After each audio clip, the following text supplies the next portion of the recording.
Quel avenir pour le Parti socialiste? Le Parti socialiste va mal, il fait scission, l'aile gauche, Emmanuel Morel, Marie-Noëlle Lienemann ont décidé de quitter le parti vidait son siège historique, Solferino, ce week-end, et puis ces scores prévus aujourd'hui aux élections européennes sont modestes, et c'est la raison pour laquelle je vous ai invité, Dominique Méda. Vous êtes professeur de sociologie, vous êtes une intellectuelle engagée. Pour vous, il existe encore une possibilité de faire vivre le Parti socialiste, de faire vivre la gauche. Vous l'avez d'ailleurs écrit dans un livre, Une autre voie est possible, co-signé avec Pascal Lequiec et Éric Heyer. Que vous inspire ce qui s'est déroulé ce week-end? C'était un acte de plus dans le devenir du PS, un devenir qui paraît sombre, sauf si vous êtes en désaccord avec cette assertion.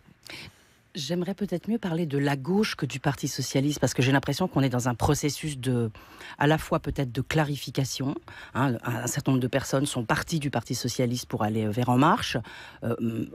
Hier, d'autres partent pour aller vers d'autres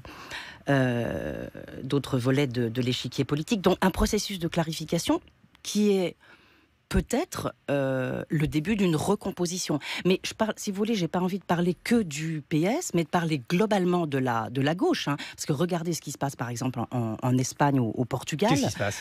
C'est très, très, très intéressant. Le Parti socialiste qui avait participé à la mise en place de ce qu'on appelle les politiques d'austérité au Portugal, et qui s'est fait battre par une coalition de droite en 2015, a décidé de faire un tournant à 180 degrés et de faire une alliance avec le PC, la gauche radicale, et de mettre en place une politique radicalement différente de celle que Bruxelles voulait qui soit menée. Donc, augmentation des minima sociaux, augmentation de la protection des travailleurs, très intéressant processus de relocalisation des industries. Et puis, il y a quelques jours, en Espagne, accord entre Podemos et Sanchez, donc le PS et la gauche radicale. Donc, il est en train de se passer on ne parle pas de Corbyn au Royaume-Uni, il est en train de se passer, peut-être, c'est l'espoir qu'on peut avoir. Je dis c'est l'espoir qu'on peut avoir parce qu'il me semble que, vraiment, contrairement à ce qu'on peut entendre, moi je pense que le clivage droite-gauche est extrêmement important. Si on n'a pas une gauche qui fait une politique de gauche, alors il ne reste plus que l'extrême droite comme opposition. Donc, il me semble qu'il y a des choses qui sont en train de se passer en Europe, du côté des partis socialistes, et des recompositions qui sont tout à fait intéressantes. Alors, en tout cas, ça n'a pas l'air d'être le pari tenté par Olivier Faure. On va l'écouter. Et justement, il a été chahuté dans différentes manifestations, notamment dans la manifestation consacrée à la fonction publique. C'était le 22 mai dernier. Écoutez sa réaction, Dominique Méda. Tout ce que vous avez aujourd'hui en France et qui correspond à ce qu'ils défendent eux aujourd'hui, ils le doivent à qui, sinon cette gauche-là qui a eu le courage d'exercer le pouvoir? Moi je ne sais pas, mais les congés payés, la fonction publique, tout ce qu'ils défendent aujourd'hui en termes d'acquis sociaux, ils le doivent à qui, sinon aux socialistes? Donc moi je veux bien qu'ils nous sifflent, qu'ils nous huent, ça ne me gêne pas. Mais ce que je défends aujourd'hui, c'est précisément ce que ceux qui m'ont précédé ont défendu avant moi. Et je viendrai le dire aussi souvent que ce sera utile de le faire, quels que soient les hurlements de quelques-uns. Pour évoquer l'avenir de la gauche, du Parti socialiste, en compagnie de la professeure de sociologie Dominique Méda, la voix d'Olivier Faure. Finalement, la carte que tente de jouer Olivier Faure, c'est celle de la social-démocratie. Il y a d'un côté ceux parmi les socialistes qui sont partis à En Marche, d'aucuns diraient plutôt vers la droite. Il y a ceux qui partent rejoindre Jean-Luc Mélenchon. Est-ce qu'il y a une possibilité pour la social-démocratie de survivre, selon vous, Dominique Méda?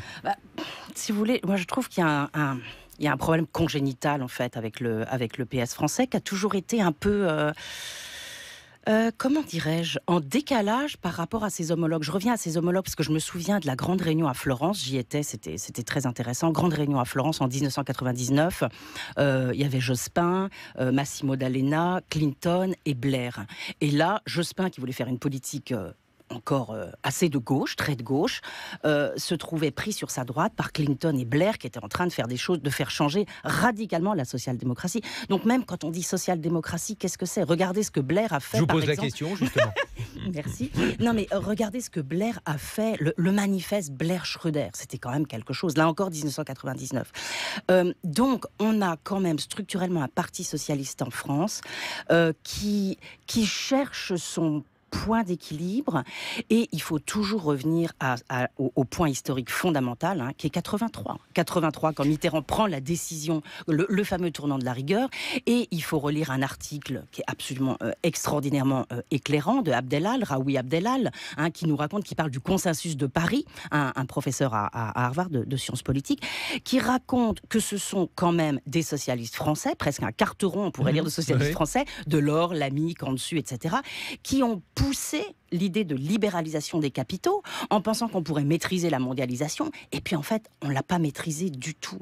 Donc moi je comprends que structurellement le PS soit dans une recherche d'équilibre qui aujourd'hui, plus encore que d'habitude, est extrêmement délicate. Pourquoi plus encore que d'habitude? Parce qu'on a quand même, on sait maintenant que l'Europe, c'est un peu ce qu'on développe dans la première partie de notre livre, hein, l'Europe, une autre voie est possible. Oui, l'Europe a poussé à la mise en place de politiques qui étaient des politiques fondées sur des erreurs grossières qui ont été reconnues. Par exemple, souvenez-vous, Olivier Blanchard, le chef économiste du FMI, qui dit « Ah bah oui, on s'est trompé, donc on a laissé mettre en place des traités, le fameux traité, c'est pour ça aussi qu'on a beaucoup voulu au PS, hein, le traité de 2012 que les socialistes vont voter et qui est considéré comme le cheval de Troie, même pas cheval de Troie parce que c'est pas caché, mais la mise en place, le vecteur de politiques d'austérité en Europe, politiques d'austérité qui vont casser la reprise qui se faisait en 2011. Et donc voilà, il y a un problème structurel du PS. Où sont-ils? Que veulent-ils? Quelle est leur position par rapport à l'Europe? Alors, il y a des phrases quand même que, par exemple, Lionel Jospin prononçait, Dominique Méda, il disait, voilà, on veut une société de marché, pas une économie de marché. Est-ce que ça, c'est une bonne définition pour le Parti socialiste? Pourrait-on la reprendre aujourd'hui?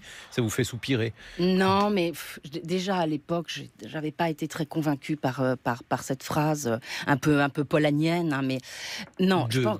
Polanyi, de Karl Polanyi, qui, dans La Grande Transformation, raconte, hein, essaye de faire un grand panorama de ce qui s'est passé entre le 19e et le 20e, et raconte qu'on a mis en place, et d'ailleurs on est dans un moment très polanyen, c'est-à-dire qu'on a mis en place des politiques tellement libérales qu'on a brisé la société, et que la société a voulu se protéger, et que cette manière de se protéger, ça a donné le nazisme et les politiques et les totalitarismes. Donc ça, c'était pour la thèse de Polanyi. Tout à fait. Pour la période que nous sommes en train de traverser, l'idée, en tout cas celle qu'avait Lionel Jospin, consistait à dire l'économie est tellement présente qu'elle modifie profondément les relations sociales et que nous, eh bien, nous devons, au Parti socialiste, disait Lionel Jospin, restaurer une partie de l'économie pour que la société ne soit pas endolorie. Bien sûr, mais je pense que c'est aussi pour ça, par exemple, qu'Olivier Faure parle de populisme, c'est-à-dire il pense que ce que veulent Morel, Lindemann, Mélenchon, etc. est irréaliste. Or, on est bien aujourd'hui pris là-dedans. C'est-à-dire, je trouve qu'on ne raconte pas suffisamment que notre marge de manœuvre est extrêmement faible. Mais la marge de manœuvre de tout le monde, des gouvernements de droite comme de gauche, c'est-à-dire qu'on a d'une part un cadre, en effet, de libéralisation totale des capitaux, qui fait que dès qu'on bouge le petit doigt, on se tape de la spéculation, les capitaux peuvent partir, enfin il n'y a aucune maîtrise possible. Et de l'autre côté, des critères de convergence, d'abord Maastricht, ensuite le pacte budgétaire de 2012, qui corsettent complètement nos politiques budgétaires. Mais alors, quelle possibilité dans ces conditions? Alors la possibilité, mais c'est pour ça, moi je trouve que les gens qui sont au pouvoir ne le disent pas assez. Alors bien sûr, c'est très difficile de dire, tiens, je vais arriver au pouvoir, puis j'aurai aucune marge de manœuvre. Mais donc, entre dire, je vais adapter, c'est ce qui s'est passé, hein, ce qu'essayent de faire les différents pouvoirs, c'est de profiter de cette petite marge de manœuvre qu'ils ont. Mais malheureusement, qu'est-ce qu'on fait la plupart du temps? Et qu'a fait aussi le gouvernement, qu'ont fait les gouvernements de François Hollande, hein, c'est d'essayer d'adapter les politiques, ou bien, malheureusement, qu'est-ce qu'on fait le plus souvent, c'est de baisser les protections, les droits. En suivant, et c'est ça qu'on peut reprocher aux différents membres de gauche qui ont exercé le pouvoir, c'est que ils ont finalement accepté en quelque sorte le cadre idéologique qui a été mis en place par l'OCDE et les grandes institutions internationales dans les années 90, et qui disait en gros, si vous voulez résister dans la globalisation, vous les pays développés, vous devez baisser vos protections, baisser les salaires, baisser les protections, baisser la protection de l'emploi, etc. Et c'est vrai que, y compris pendant le mandat de François Hollande, on a quand même connu ces politiques-là, à la fois des politiques d'austérité, à la fois une politique de l'offre qui n'était pas suffisante, il fallait faire clairement en même temps une politique de la demande, vous voyez, malheureusement, on n'a pas mis en place une politique qui est celle que nous appelons de nos voeux, une grande politique d'investissement, dans ce qu'on pourrait appeler l'humain, dans le social, investissement évidemment dans la transition écologique. Donc on n'a pas eu cette gauche flamboyante qui aurait fait preuve de volontarisme, si vous voulez. Ce que répondrait Olivier Faure, en tout cas, ce qui semble y avoir dans son discours, consiste à dire que ces politiques-là, elles sont aujourd'hui irréalistes, qu'elles obligeraient la France à sortir de tous les critères. Qu'est-ce que vous répondez à ce type de critique, Dominique Méda? Alors, elles sont irréalistes dans le cadre actuel, mais, et c'est tout à fait ce que nous proposons, mais nous proposons de sortir quand même du cadre actuel. C'est-à-dire, on ne peut plus... Comment fait-on? Alors, on ne peut plus supporter ce cadre actuel. Comment fait-on? D'abord, on pousse pour que... Alors on pousse, c'est-à-dire on s'allie certainement entre partis de gauche en Europe pour refuser ces critères absurdes qui n'ont aucun fondement économique, les 60%, les 3%, les 0,5%, etc., qui ont étouffé complètement les États et l'activité des États. Et puis, alors on va beaucoup plus loin, nous on fait toute une série de propositions sur l'Europe. On propose une révision des traités, c'est-à-dire on prend au sérieux toutes les critiques qui sont faites aux traités. Vous savez, il y a des juristes qui nous disent que le traité a été constitutionnalisé, et le traité qui est très gros, qui régit la vie des États membres, en fait, il a été constitutionnalisé et on s'est appuyé dessus. La Cour de justice de l'Union européenne s'est appuyée sur ce traité pour faire prévaloir les libertés économiques sur les droits sociaux. C'est les fameux arrêts Viking, Laval, etc. Donc nous, on propose une révision des traités, c'est-à-dire faire un traité très court qui parlerait juste de la répartition des pouvoirs entre les différentes institutions. On propose aussi de la mise en place de 2 parlements, un parlement avec des listes transnationales et un parlement, un petit peu comme en Allemagne, Bundestag, Bundesrat, qui permettrait que les pays soient bien représentés et faire de la Commission un pur exécutif responsable devant le Parlement. Bref, on peut faire plein de choses. Et puis, on propose aussi, évidemment, vous allez me dire, c'est la vieille ancienne des partis de gauche, une Europe de haute qualité sociale, une Europe, une zone de haute qualité écologique. C'est-à-dire un très grand projet de transition écologique qui pourrait être enthousiasmant. Mais alors pourquoi la demande sociale pour ce type de politique semble faible aujourd'hui? Alors sinon en France, du moins dans le reste de l'Europe. Vous écoutiez tout à l'heure la revue de presse internationale sur le résultat des élections en Allemagne. On voit qu'il y a certes une percée des écologistes, mais il y a aussi une percée de l'extrême droite. Et à l'échelle européenne, c'est plutôt l'extrême droite qui prédomine. Comment expliquez-vous cela justement, Dominique Méda, vous qui êtes professeur de sociologie? Mais moi, je retiens quand même des résultats en Allemagne. Je suis désolée, tout le monde parle de l'AfD qui a fait moins que prévu. Mais les Verts ont fait une percée fulgurante. Et d'ailleurs, il s'est passé exactement la même chose en Belgique. Il y avait des municipales en Belgique où les Verts sont vraiment sortis. Comment on explique la montée de l'extrême droite? Par le fait que lorsqu'ils étaient au pouvoir, les partis de gauche, mais c'est vrai aussi des États-Unis, les partis de gauche ont fait des politiques qui trop souvent ressemblaient aux politiques de la droite. Et après, une fois qu'il y a une trop grande ressemblance entre droite et gauche, eh bien, vous êtes obligé de prendre ceux qui n'ont pas encore exercé le pouvoir et qui semblent répondre à vos problèmes, c'est-à-dire à l'extrême droite. Donc nous devons absolument sortir de ça. C'est pour ça que je commençais par ça. Il faut absolument rétablir le clivage droite-gauche. La question identitaire, Dominique Méda, qui est portée aujourd'hui par des mouvements populistes, par des partis d'extrême droite, elle n'est pas du tout prise en charge par la gauche. Parce que pour vous, ça n'est pas une question importante, parce que pour vous, c'est une question qui conduit nécessairement à des politiques d'extrême droite. Que diriez-vous de cela? C'est une question tout à fait importante, mais je pense qu'elle est survalorisée par rapport rapport aux questions économiques et sociales. Il me semble que si on s'occupait déjà, si on avait pu déjà s'occuper des véritables problèmes des gens, c'est-à-dire des gens qui ont des tout petits salaires, de l'emploi qui est précarisé, des banlieues qui sont dans un état épouvantable, si on s'occupait vraiment des problèmes des gens, au lieu de faire des grandes réformes dont personne n'a rien à faire, alors on aurait... Grandes réformes, c'est-à-dire? Mais je sais pas... Quelles sont les réformes? On passe notre temps dans notre pays à annoncer des grandes réformes, à tout casser.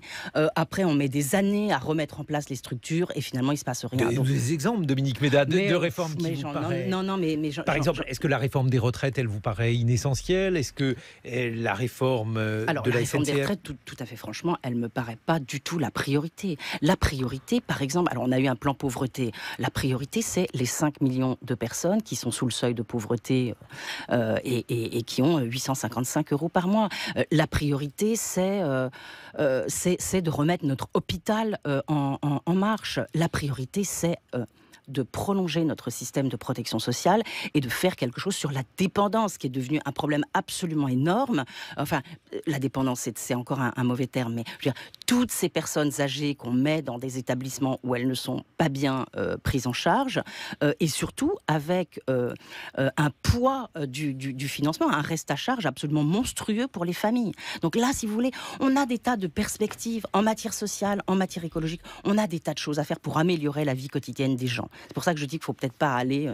Et donc les problèmes identitaires, bien sûr qu'ils sont importants, mais pour moi, il faudrait s'en occuper après. Il faudrait s'occuper des problèmes identitaires qui restent lorsqu'on aura traité les autres problèmes. Sur la question écologique, alors là aussi, les choses peuvent évidemment évoluer, mais jusqu'à présent, c'est une question qui n'a jamais été électoralement payante en France. Comment vous expliquez cela? Au contraire, même, on a plutôt l'impression que les Verts ont souvent condensé un certain nombre de pathologies des partis politiques français. Est-il possible de sortir de cette fatalité-là, Dominique Méda? Est-ce qu'il faudrait tout simplement incorporer de l'écologie dans une politique de gauche et non pas faire un parti écologique? Je crois que les choses sont en train de changer. C'est-à-dire que jusqu'à maintenant, l'écologie, c'était souvent vécu comme un petit supplément d'âme.